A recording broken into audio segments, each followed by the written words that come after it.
مرحبا. في فيديو اليوم سأتشارك معكم وصفة لتطويل الأظافر والحصول على أظافر قوية وأيضا لامعة، وأيضا ستطول بطريقة سريعة. سنستعمل فيها الليمون الحامض. في وعاء سأضع الحليب، كمية قليلة من الحليب،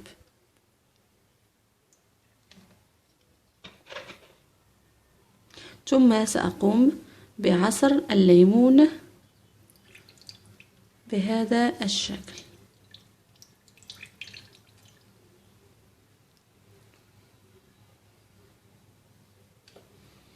نخلط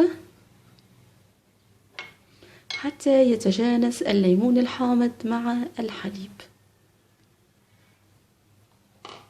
ثم سنقوم بغمر الأظافر في هذا الخليط. نترك الأظافر مغمورة في هذا الخليط لمدة ربع ساعة.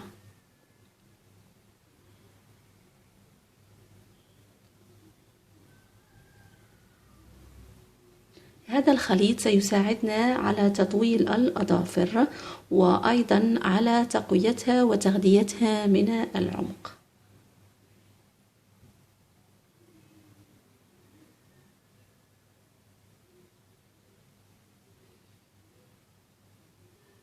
بعد مرور نصف ساعة نقوم بشطف الأظافر وتجفيفها.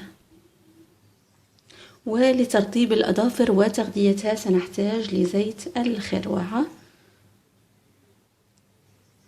سأضع القليل في هذا الإناء، ثم نأخذ القليل بهذا الشكل ونقوم بوضعه على الأظافر. زيت الخروع رائع جدا لتطويل الأظافر وتقويتها، كما لترطيبها وجعلها قوية وصلبة،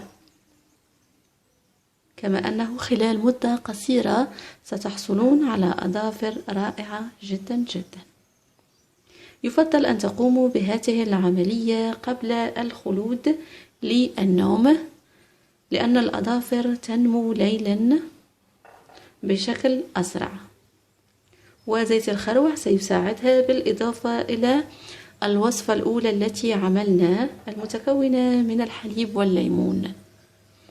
الحليب يحتوي على البروتين مما يجعل الأظافر قوية، أما الليمون فسيبيضها وأيضا سيجعلها صلبة.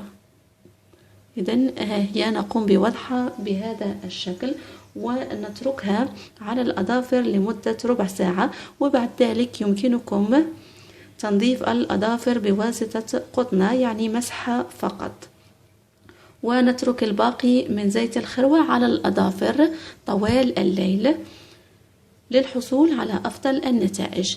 نستمر على الخلطة لمدة أسبوع وستصلون إلى نتيجة مذهلة جدا.